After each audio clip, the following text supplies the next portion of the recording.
Within a single hour, a buried figure leaked from inside the home detonated across the country. 13,897 undocumented migrants quietly released. Not over months, not with warning, but instant. Slipped into towns and cities while the nation slept. And when the numbers surfaced, Britain didn't just react. Britain erupted, phones lit up, newsrooms froze, cabinet offices locked their doors. Because this wasn't just a policy failure, this felt like a betrayal unfolding in real time.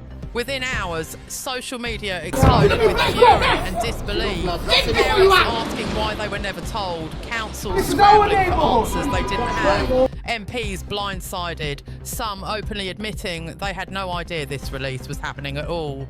Inside government, panic spread fast. Meetings were called, then cancelled, then pulled behind closed doors. One senior source used a single word to describe the mood in Whitehall.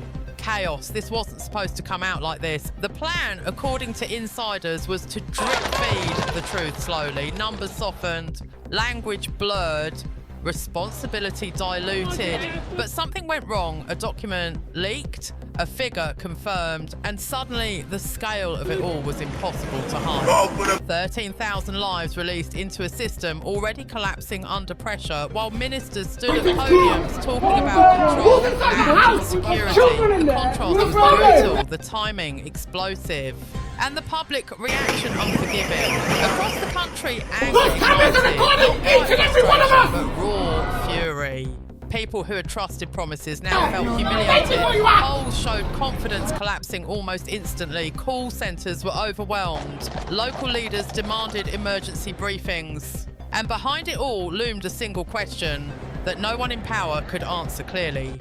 Who authorised this? And why was the country kept in the dark? This is where the story truly begins.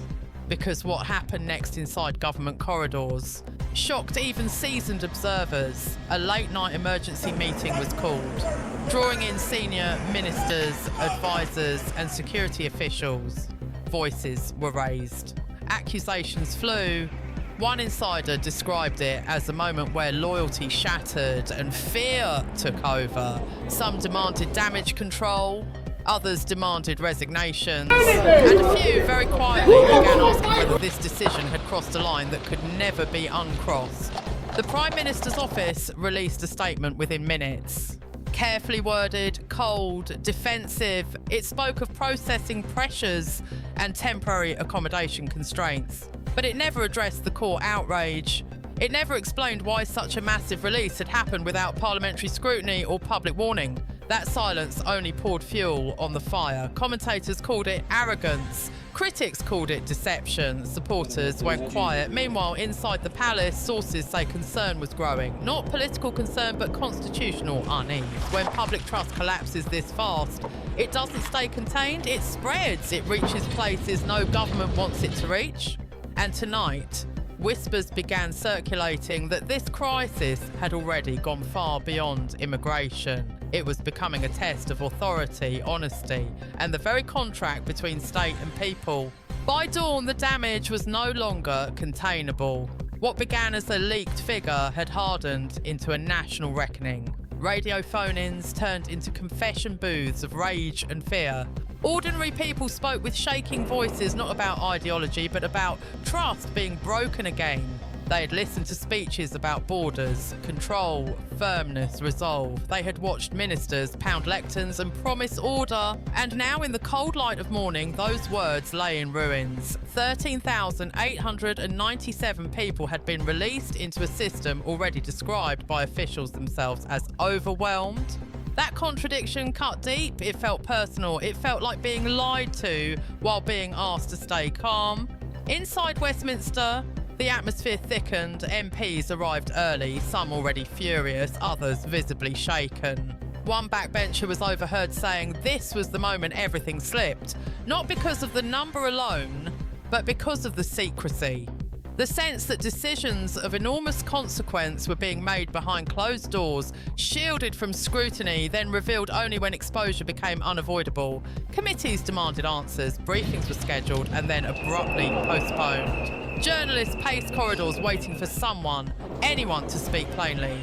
But clarity never came, only deflection.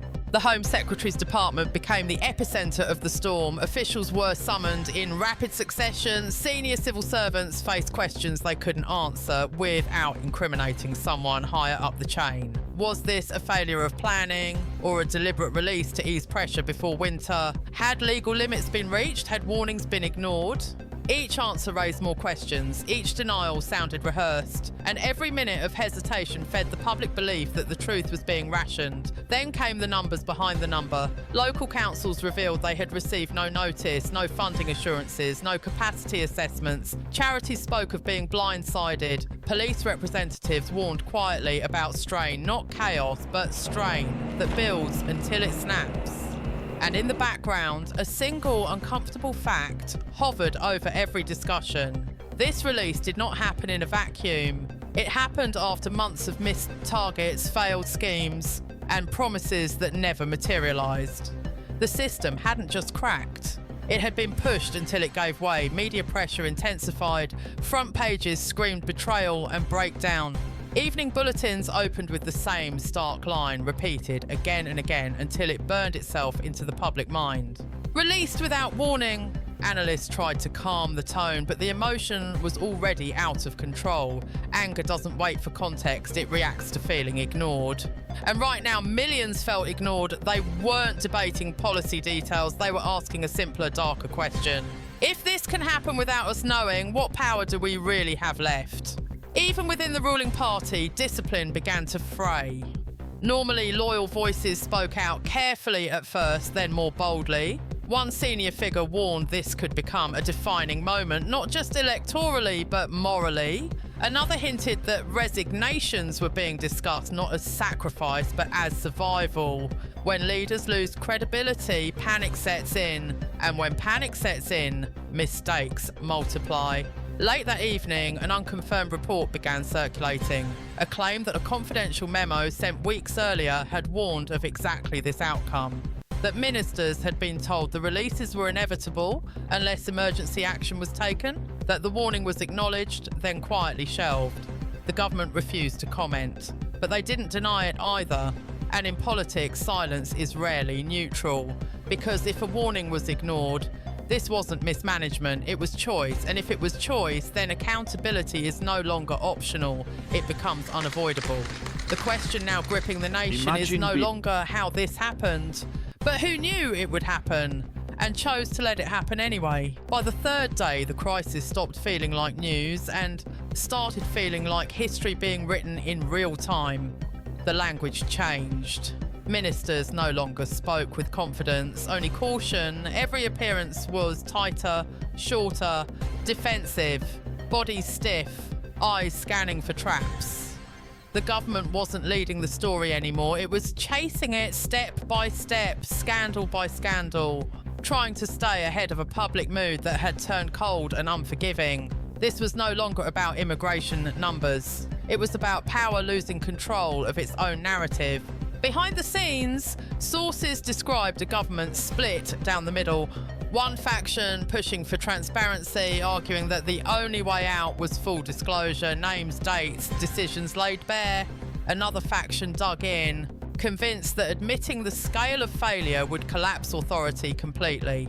The Prime Minister was said to be caught between them, isolated, weighing survival against legacy. Every option looked dangerous. Every delay made things worse, because the longer the truth stayed hidden, the more sinister it appeared. Outside Westminster, the mood hardened. Protests weren't just loud, they were symbolic. Union flags waved beside handmade signs accusing leaders of betrayal.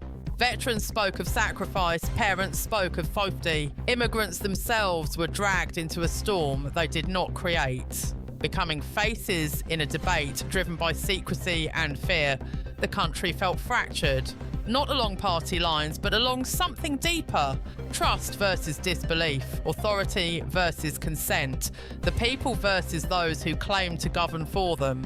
Then came the moment that shifted everything. A senior official, long respected for loyalty and silence, stepped forward anonymously. Their account was devastating. They claimed the release was rushed through under extreme pressure, that legal advice was stretched, that warnings about public reaction were dismissed as manageable fallout.